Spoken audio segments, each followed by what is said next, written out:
O ano passado, pela primeira vez, eu tive a oportunidade de passar férias, né, em Caldas Novas.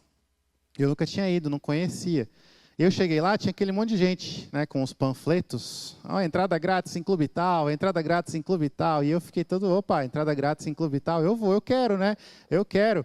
Família grande, um monte de gente, vai ser bom economizar um dinheirão.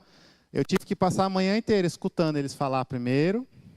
No final, o cara ainda ficou bravo comigo, me chamou de pobre e irresponsável. Não chamou, mas eu vi nos olhos dele que era isso que ele estava pensando, porque eu não quis comprar o que ele quis me vender, para conseguir sair com a entrada grátis. E o clube nem era tão bom assim, né? A foto era melhor. Às vezes a gente usa a ação social desse jeito. Você ajuda, você trata das necessidades, mas é só uma isca, é só uma armadilha para conseguir prender as pessoas num lugar e enfiar o evangelho goela abaixo. Não é a forma bíblica. Então, a gente não deve ver a ação social como um meio para o evangelismo. A gente também não pode ver a ação social como uma manifestação do evangelismo. É melhor, tá? É melhor. Mas ainda não é ideal. Por que é melhor? Porque agora a gente não entende que você engana as pessoas através da ação social para evangelizar. E só um parênteses, ação social, eu estou usando no termo da forma mais ampla possível. Não é só trabalho de caridade, ajudar os pobres. Eu creio que a gente entende que o modelo bíblico da igreja é a igreja que é ativa no bairro, na cidade, né? A igreja deve ser ativa. Então, a ação social pode ser qualquer tipo de atividade para a sociedade, de todas as formas, para ajudar caridade ou não, tá? Pode ser até, por exemplo, o vizinho da igreja perde um ente querido e naquela semana as mulheres da igreja organizam alguma coisa, um alimento, uma visita, né? A pessoa não vai conseguir, não vai ter tempo para preparar almoço, para limpar a casa, aí organiza uma escala dos diáconos para ir lá capinar o quintal, porque, né, faleceu a pessoa doente. Não é uma pessoa pobre, não é uma pessoa necessariamente na rua. Então, a ação social não é só esse tipo de trabalho, é qualquer atitude, qualquer serviço para as pessoas, que é bom, tá? Só que a primeira posição usa tudo isso como isca. Então, a pessoa está lá no luto, sofrendo, a igreja vai lá, ajuda, capina o quintal, faz uma refeição, limpa a casa para a pessoa, ajuda, mas domingo eu quero te ver lá na igreja. Ou então, antes de ir embora, põe a pessoa sentada lá, agora que eu fiz isso, você vai me escutar. Aí, então, ação social, qualquer tipo de ação social, não deve ser meio, isca para a evangelização. A segunda posição trata como uma manifestação. Como assim? Eu também evangelizo através dessas coisas. Então, agora eu não vou mais tentar pegar as pessoas para ouvir o evangelho, utilizando a ação social como isca. Mas eu vou entender que a ação social é uma manifestação de evangelismo. Como assim? Jesus não nos mandou amar ao próximo? O evangelho não é o evangelho de amor? Deus é amor. Deus amou o mundo de tal maneira que deu seu Filho unigênito para que todo aquele que nele crê não pereça, mas tenha a vida eterna. Então, e o amor que Jesus ensina é um amor ativo, é um amor de atitude. Não é esse romance que os filmes e as novelas desenham, é serviço, é sacrifício, é atitude, é ação. Então, eu evangelizo através das minhas ações. Porque a ação social é uma manifestação da evangelização. Já é um pouco melhor que a primeira, porque a gente não está tentando enganar ninguém com as boas obras. Ó, a gente é bonzinho, mas você tem que fazer o que a gente fala e escutar a nossa mensagem. Não.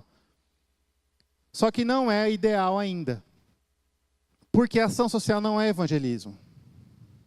E não é uma manifestação da outra. Tá? Então, como que a gente deve entender? Como parceiros. Ação social e evangelismo são parceiros. Ação social é um chamado que a igreja tem, faz parte da missão da igreja, é a missão da igreja. Evangelismo também é a missão da igreja, também é um chamado que a igreja tem para fazer no mundo. E evangelismo é feito como? Vamos ver, não perca os próximos capítulos. E a ação social é feita como? Da forma que a Bíblia nos ensina, servindo, amando, ajudando, cuidando, inúmeras formas, vários exemplos. Então não é, de novo, a posição do meio é um pouco mais difícil de entender, mas é porque ela entende que é uma manifestação. Então veja, eu não preciso pregar de Jesus para as pessoas. Só de eu fazer o que Jesus fazia, as minhas atitudes já servem. E muitos são convertidos através da minha ação social. Então, vamos supor que a igreja aqui tem um trabalho de dar sopa para os moradores de rua. E é a melhor sopa, servida com muito amor e carinho, e as pessoas vêm aqui, é um momento realmente de paz para eles, de alegria, é um trabalho muito bom. Muitos acham que isso já é evangelizar. Só da pessoa sentir isso e experimentar isso, ela vai querer, opa, mas por quê? E aí, porque essas pessoas conhecem o amor de Cristo e estão passando o amor de Cristo para mim também. E aí a pessoa vai sendo evangelizada. Então, não é bem assim. As duas coisas são parceiras. Só que as duas coisas ficam em pé, elas se sustentam sozinhas. Evangelismo é evangelismo, ação social é ação social. Ambas são parceiras. Então, qual é a missão da igreja? A missão da igreja é servir como Cristo serviu, evangelizando e amando. Em outras palavras, a forma de entender isso, tá? Vou pular essa frase aqui. Tudo isso, tá, irmãos, é tirado em grande parte do livro do John Stott, que é muito bom, tá? Muito bom. Missão cristã no mundo moderno. Tem em português, se eu não me engano, eu achei, tá? É que a minha versão é em inglês e a tradução eu que fiz, tá? Eu não vou cobrar nada mais por isso não, tá? Aí eu mando depois esse arquivo para os irmãos, vocês podem, se quiser copiar, tá? Postar lá a frase bonita no Facebook, né? Legal. Fiquem à vontade, tá? Tá ali a página, a referência, tá bom?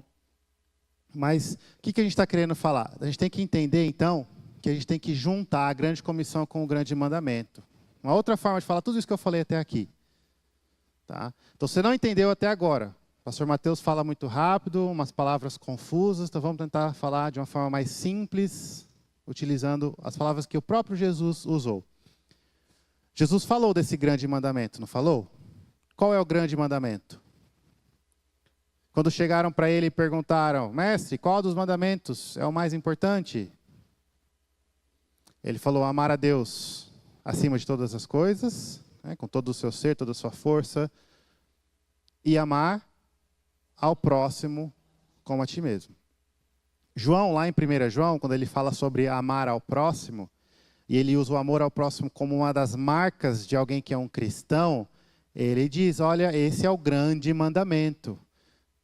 Não é um novo mandamento, é o grande mandamento que Jesus nos deu. Então, qual é o grande mandamento? É o amor. Amar a Deus e amar ao próximo.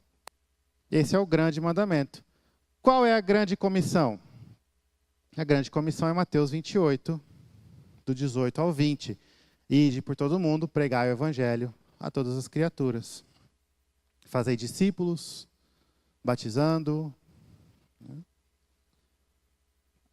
A missão, então o nosso entendimento do que é missão deve ser a junção dessas duas coisas.